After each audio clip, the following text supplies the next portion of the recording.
अगर आप भी चाहते हैं बिट्टू मलंगिया इंटरटेनमेंट का ऑडियो वीडियो सबसे पहले आप तक पहुंचे, तो लाल बटन को दबाकर चैनल को सब्सक्राइब करें और बेल आइकन दबाना ना भूलें।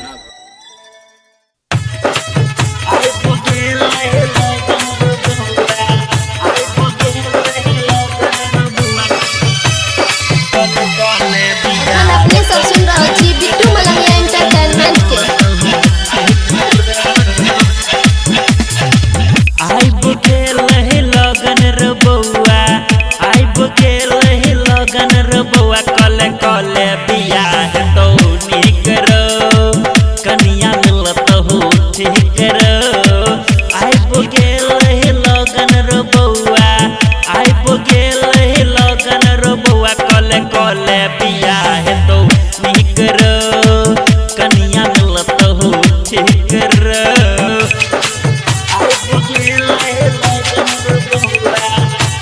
अखन अपने सब सुन रहा छी बिट्टू मलंगिया एंटरटेनमेंट के।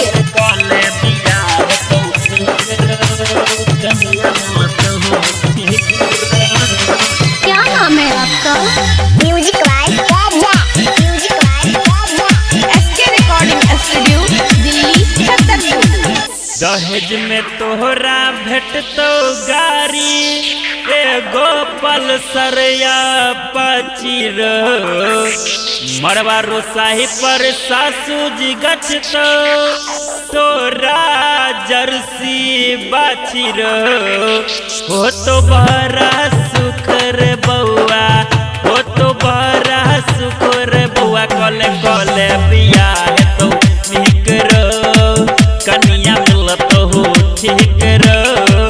आइब गेल है लगन रो बउआ, आइब गेल है लगन रो बउआ, कले कले बियाह तो नीक रो, कनिया मिलत हो ठीक रो।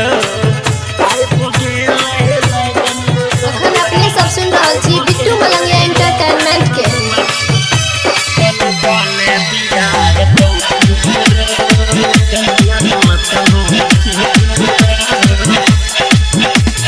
बाबू के आस जखन पूरा होतो, जखन समधि मिलन करतो रहो, गोरे लगाही में 2000 के नोट, तोरा जखन भेटतो रहो। डीजे पर विभीषण के गाना बजते, डीजे पर बबुआ के गाना जब बजते, मन भजे तो तोहर खुश रहो, कनिया मिलत हो ठीक रो। आइब गेल है लगन रो बउआ, आइब गेल है लगन रो बउआ, कले कले बियाह तो नीक रो, कनिया मिलत हो ठीक रो। SK recording studio Delhi Chhatarpur. Mobile number 9910 2777 39।